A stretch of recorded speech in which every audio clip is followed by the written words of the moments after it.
Welcome, boys and girls. We are going to study now response of a damped system under the harmonic motion of the base. लूत पहम कर कस फैज़ांद है फैज़ांद मैं बिशुस lecture दूँ थोड़ा करो लूत कस ना So we are going to study response of a damped system under the harmonic motion of the base. So what this means कि actually जो हमने पढ़ा ना इससे वाला पहले वाला टॉपिक उसमें था हमें external forcing frequency थी some external force that was of harmonic nature. तो अब हम इसमें देखेंगे अगर हमारी बेस कभी मूव करती होगी, फॉर एग्जांपल इसमें मैंने फिगर 1 में दिखाया ना एक स्प्रिंग मास सिस्टम जिसमें डैशपॉट भी है यानी जिसमें डैम्पिंग भी है और इसमें बेस मूव कर रही है, बेस में दिखाया ना मैंने मोशन y का. So let's see what this motion, how this motion will be transmitted to the mass m. हमने देखना है मास m में कैसे ट्रांसमिट होगा, मतलब मास m में किस किस्म के वाइब्रेशंस होंगे, what will be the governing differential equation and what will be the response of this mass m if the base is also moving.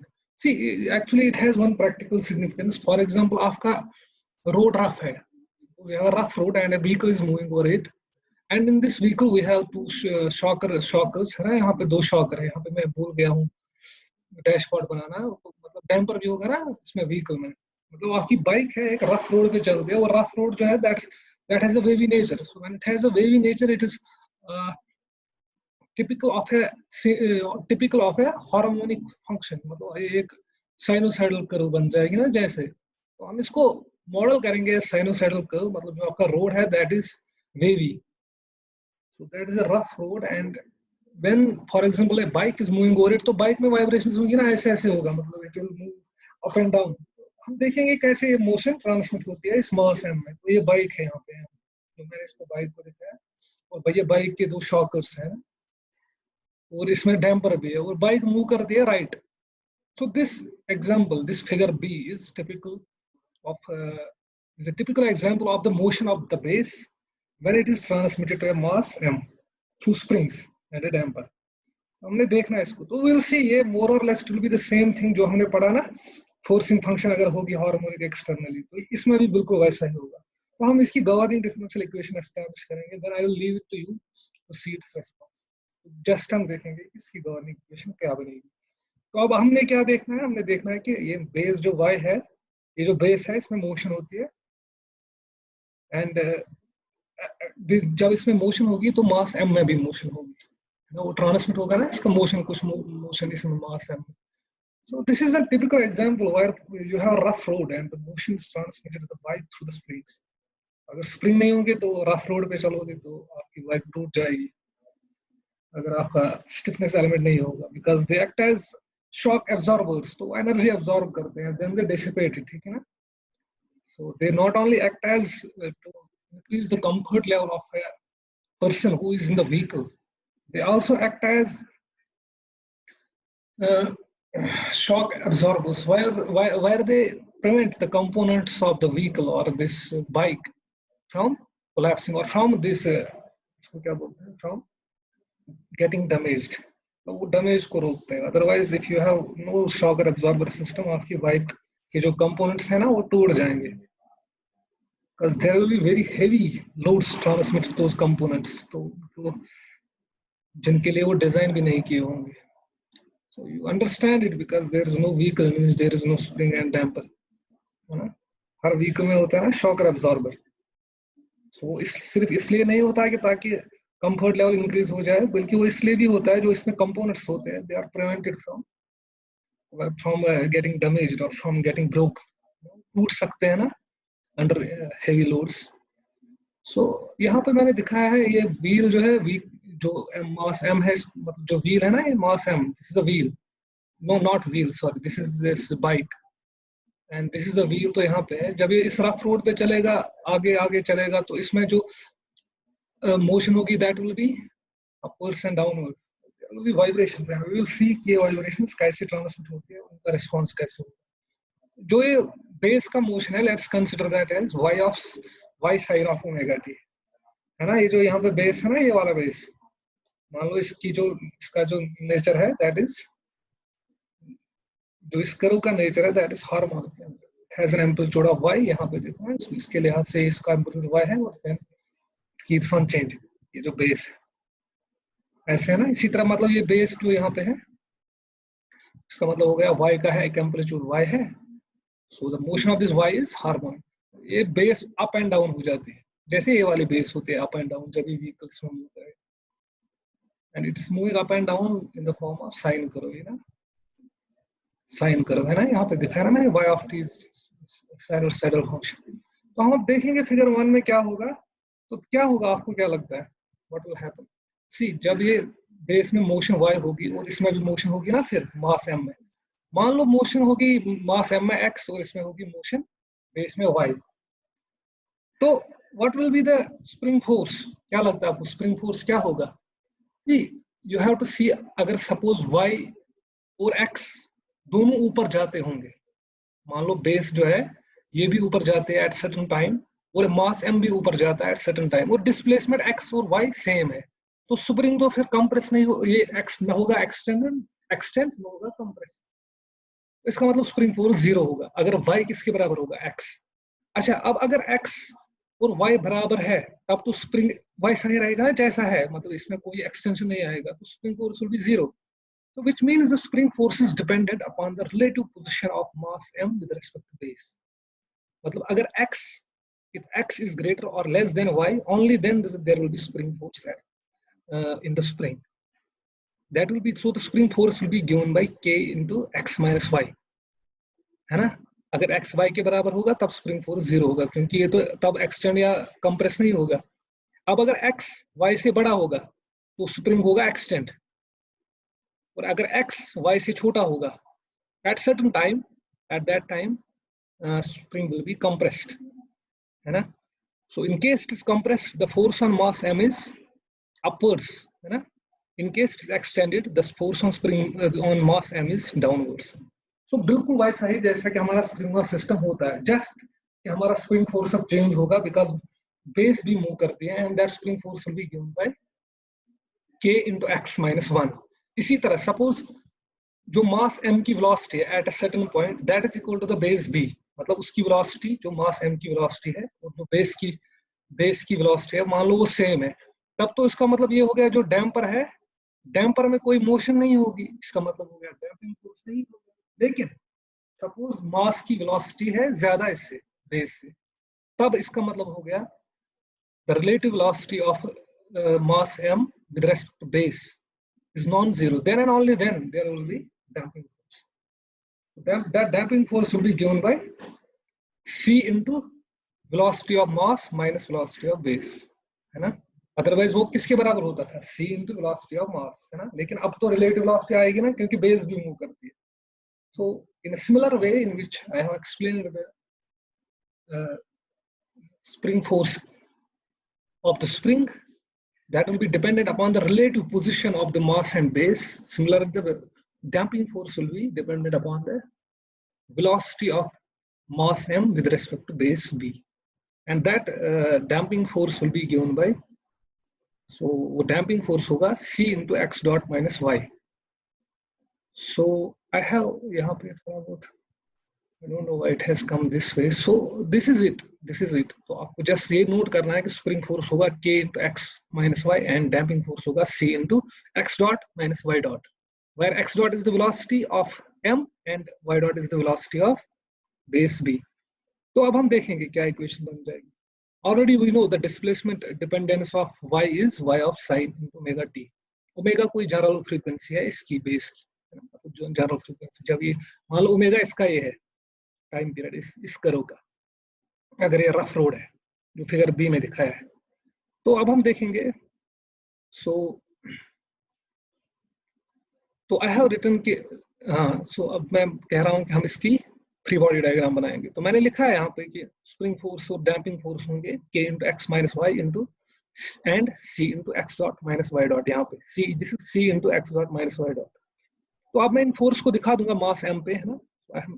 So at a certain point, this mass is moving upwards with an acceleration a, and the spring is extended, and velocity of x is greater. Velocity of mass m is also greater than the velocity of base, and at that time, the spring force will be k into x minus y, and damping force will be C into x dot minus y dot, where x dot is the velocity of mass m and y dot is the velocity of base v.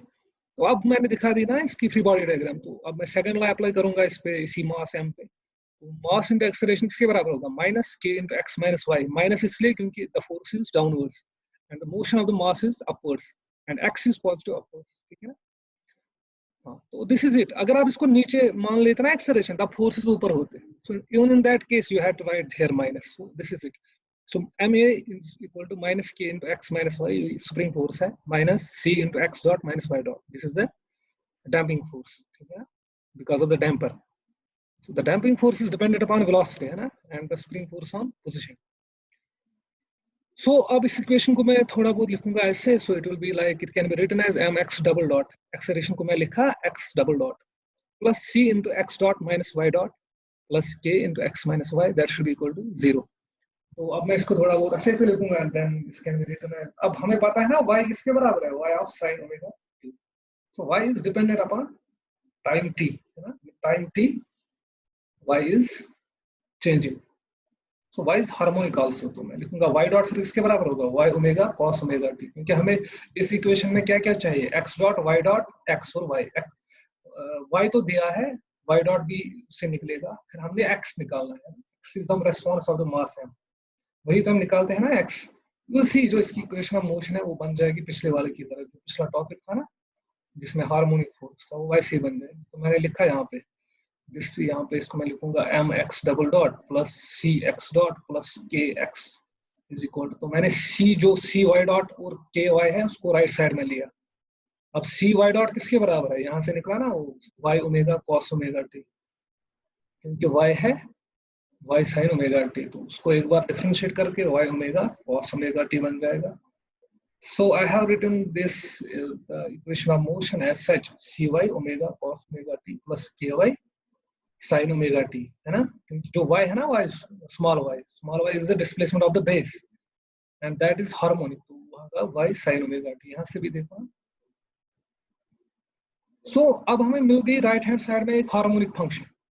तो जो ये दो terms है ना, C Y omega cos omega T plus K Y sine omega T, इसको मैं लिख सकता हूँ एक ही फंक्शन से, A sine omega T minus five, A omega A sine omega T minus five. क्यों, see let's this is simple trigonometry, हम जो दो हार्मोनिक फंक्शंस हैं उनको एक ही से लिख सकते हैं, तो फिर हमें उससे आसानी हो जाएगी ना, क्योंकि अगर आप देखोगे जो पिछला टॉपिक था उसमें था एफ कॉस ओमेगा टी या एफ साइन ओमेगा टी, इसमें है अब A sine omega T minus five. ये कहाँ से आया, इन दो टर्म्स को मैं मिला दूंगा, तो मैं लिखूंगा let c Y omega is equal to a sine five. ये ट्रिग्नोमेट्री में यूज करता हूँ, इससे कुछ नहीं है उसके साथ, एक मोशन जो है सिस्टम मॉडलिंग के साथ इसको कुछ नहीं है, I am just trying to simplify. तो let's write C Y omega as A sine five and K Y जो पहले यहाँ पे है ना, इसका जो कोफिशिएंट है कॉस ओमेगा टी का और साइन ओमेगा टी का कोफिशिएंट जो है, उनको मैं लिखूंगा ए साइन फाइव और ए कॉस फाइव, इनको पुट करूंगा, ठीक है, लेट।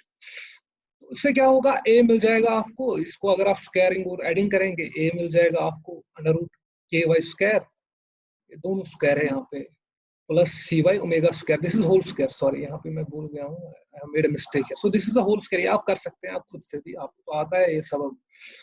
तो और इसी तरह जो फाइव है इसमें वेरिएबल मैंने डाल दिया ना, इसमें दो वेरिएबल ए और फाइव है ना, ए और फाइव डाल दिया वेरिएबल दो, तो it will become five will be equal to tan inverse of c omega by k, इसको डिवाइड करो ना, sine by cos will be tan और एक कट जाएगा तो फाइव वहां से मिल जाएगा c Y omega divide by k y, y और वाई जाएगा and this will be c omega by k. तो मैंने इसको ये इसलिए लिखा so that I can write it in this form, a sin omega t minus 5.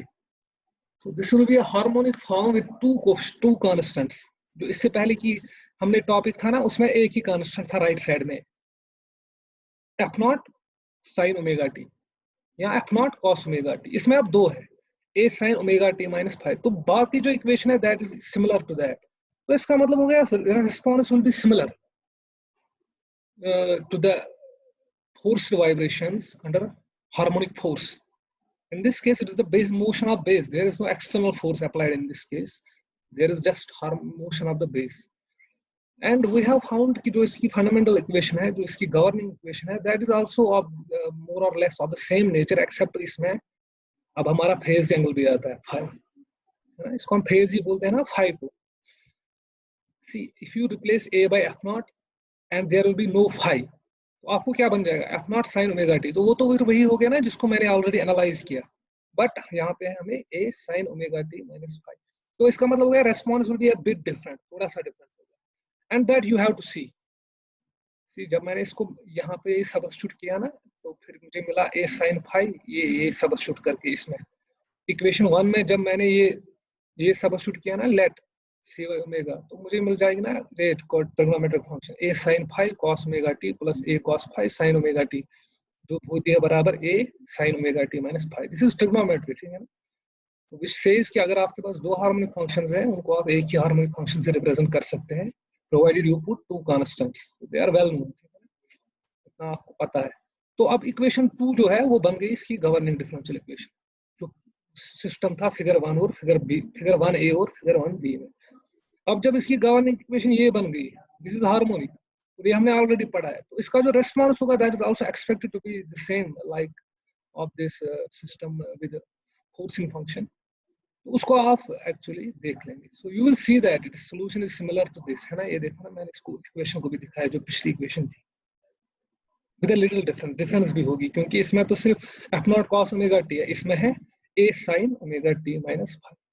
See, this is also harmonic, this is also harmonic, but in this case there is phase phi, so which will lead to some change in the response of the system, and that you have to see for yourself.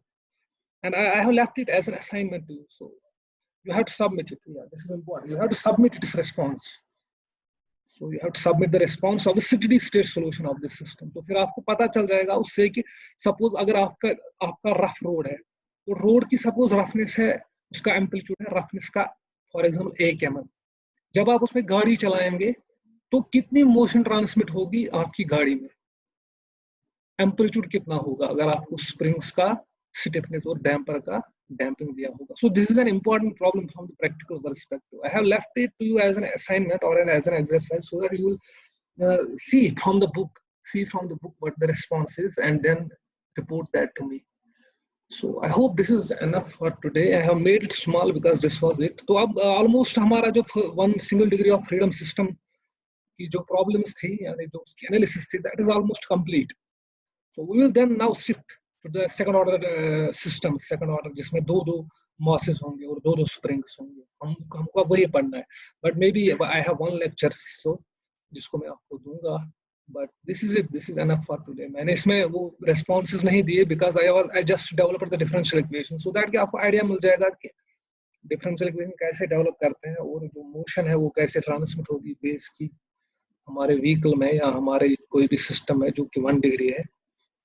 तो and you will see कि जो इसमें अगर nature of the function is sinusoidal, मतलब अगर आपका road rough है and that has a nature of sine curve, तो फिर कैसे होगा मोशन इसमें आपके जो सिस्टम में ट्रांसमिट. अस्सलाम वालेकुम या सर, क्या है कैसा है दो के तो सफर तुझको ना which was साले schon बाप बैश पाए दपन तो उसको आया आवत ना वो वैसा